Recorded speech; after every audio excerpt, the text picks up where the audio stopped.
It's May 9th, 1671, and another remarkable event is about to be uncovered by Arion, Rebecca, and Olly, the Retrospectors.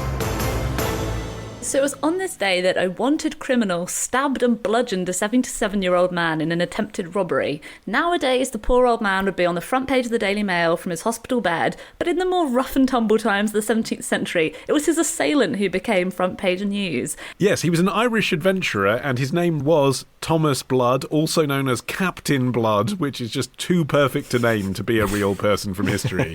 But more important than what his name was the location. The jewel room of the Tower of London, and he was there to steal the crown jewels.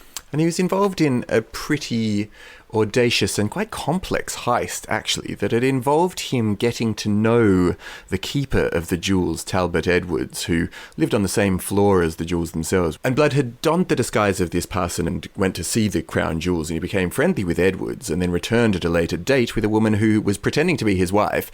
And just as he and his fake wife were going to leave, the wife had this violent stomachache and was taken kindly by Edwards to his quarters to rest. And then 4 days later, Blood returned, still disguised as this same parson's, with 4 pairs of white gloves for Mrs. Talbot, who had shown great kindness to his, inverted commas, wife, and they became friends from there, and even were discussing the idea of introducing Edwards's daughter to the wealthy nephew of the parson. So he had this deep plot that he was weaving. Which is what's so clever about it, because I thought when I was reading about this, that the moment that he tried to steal the crown jewels must be the moment where his wife, quote unquote, who was actually being played by an actress called Jenny Blaine, fainted, and then the man's distracted. You've seen the crown jewels, you know where they are, you know where he keeps the key, he's 77 years old. That's when you whack him on the head and steal the crown jewels. But no, elaborate plan where he turns up, like you say, with the gloves, and then builds a relationship, and then comes back and does the thieving. Because I had always imagined this as a caper, you know? I always imagined it as him breaking in the middle of the night. But it was more of a catfish, if anything. Yes. As you mentioned, Aaron, he discussed with Talbot Edwards the idea that maybe his nephew, who in reality was his real son, could maybe marry their single daughter. So he suggested they all come back the next day. He'd bring the nephew along. He brought a couple of friends with him.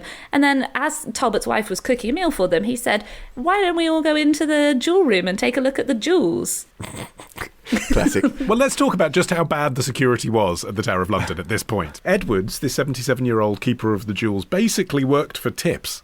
Like, he lived in the Tower of London, but his job, guarding the jewels, was rewarded only by people paying him to see the jewels. So he had this built-in weakness that if you had a convincing enough disguise, as in, I'm a humble parson from the regions, you could just keep paying him to see the jewels and case the joint. There was really just this grill that was removed from in front of the crown jewels, and at that point, Blood knocked out Edwards, just knocked him out cold, and they started grabbing the goodies. So first of all, they had to flatten the crown with a mallet to put it into their bag, and then the orb was stuffed down Blood's trousers, which I love. The scepter was too long to put in the bag or his trousers, so Blood's brother-in-law, who was also there, had to try to saw it in half. Is that a scepter in your breeches, or are you just in a rush to get out of the jewel room? And one giant orb. It's like they've put in all of this setup work. They've got disguises, there's costumes, apparently there were concealed swords. But, why didn't they just bring a bigger bag? Yeah, I mean, they've seen the jewels so many times at this point. You'd think they could have been like, maybe a little bit bigger than that. Yeah. So anyway, Edwards then regains consciousness and he starts shouting, "Murder, treason, the crown is being stolen."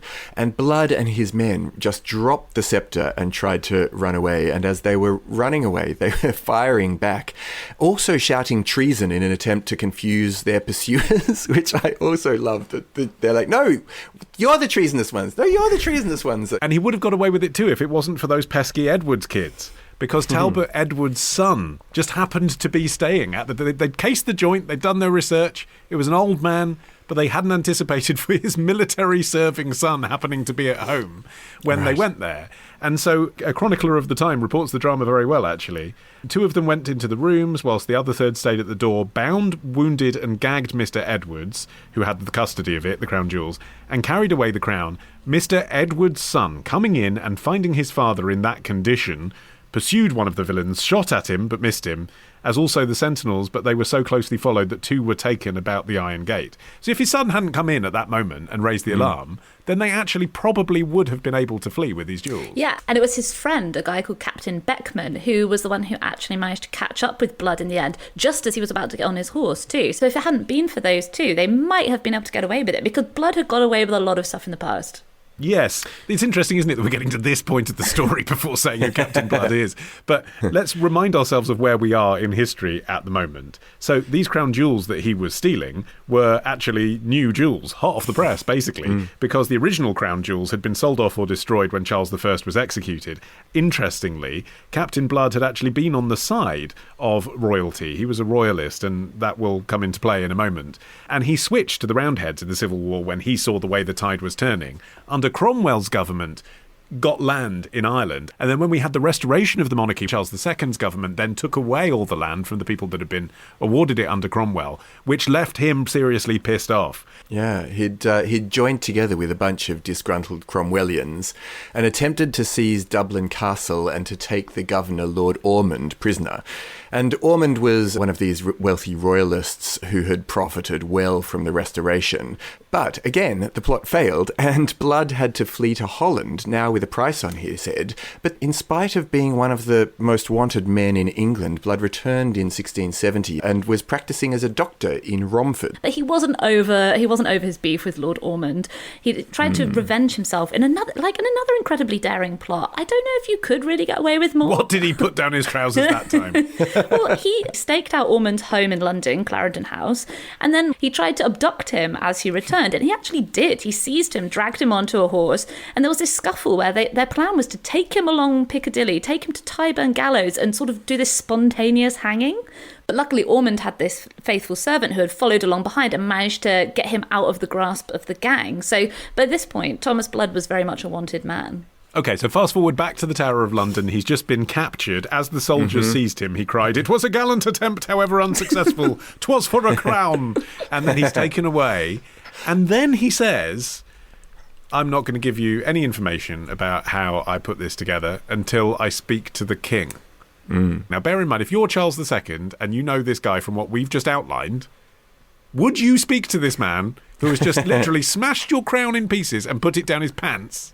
No, you wouldn't. You just let someone hang him, except that is not what Charles II did. He was reputed to have had something of a liking for scoundrels, and so he did actually meet with Blood, and apparently he was quite amused, particularly at Blood's audacity when he said that the crown jewels were not worth the £100,000 that they'd been valued at by the monarchy itself, but only £6,000. And in any case, he was pardoned, which was very much to the disgust of Lord Ormond, for one, who had just almost been hanged in the street by... And what about the guy, the 77-year-old man who's just doing his job, protecting the crown? He gets knocked unconscious. And that was the worst part, because not only did Blood get pardoned, he got gifted land in Ireland, which would bring him in a revenue of £500 a year. Talbot Edwards received a one-off payment of less than £300 for his heroism. It never got paid to him, and he died 3 years later, having never recovered from his injuries. Well, one of the other theories was that rather than Charles just loving a good rogue,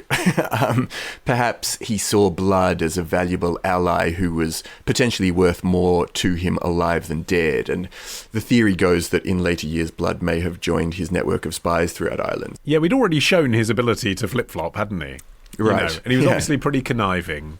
And maybe he had something on Charles II. I mean, he was well connected. Maybe he knew something about Charles II. There's also this wacky niche theory that Charles II, famously very lavish spender, was cash-strapped, and that maybe he was somehow in cahoots with the whole scheme. It was almost like an insurance scam. Wow. Steal his own crown. The thieves would steal the crown jewels, and then he'd have to borrow loads of money to get new crown jewels. Right. Well, certainly it wasn't popular with the court, the idea of having Blood now swan into town. And there was this restoration poet called John Wilmot who wrote this short poem about him that goes, "Blood that wears treason in his face, villain complete in parson's gown, how much he is at court in grace for stealing Ormond and the crown." I mean, swanning around is the right verb. By the summer, he was spotted strolling around Whitehall wearing a, quote, new suit and periwig, being, quote, extraordinary, pleasant and jocose. And for someone with his talents, this was a great time to be hanging around the court because Charles II had a real army of spies listening in on conversations, reporting back to him. And so Blood was kept very busy doing that. And also there's evidence to suggest he was, playing both sides off against the other, kind of the same thing he did in the Civil War. Sire, they intend to steal your crown jewels again. Guys, let's go get the crown jewels. Daddy needs a new periwig. Tomorrow. They have all sorts of great information about why life in Denmark is so magnificently wonderful. You don't have to eat with your kids. Ditch the ads and get a Sunday episode when you join Club Retrospectors.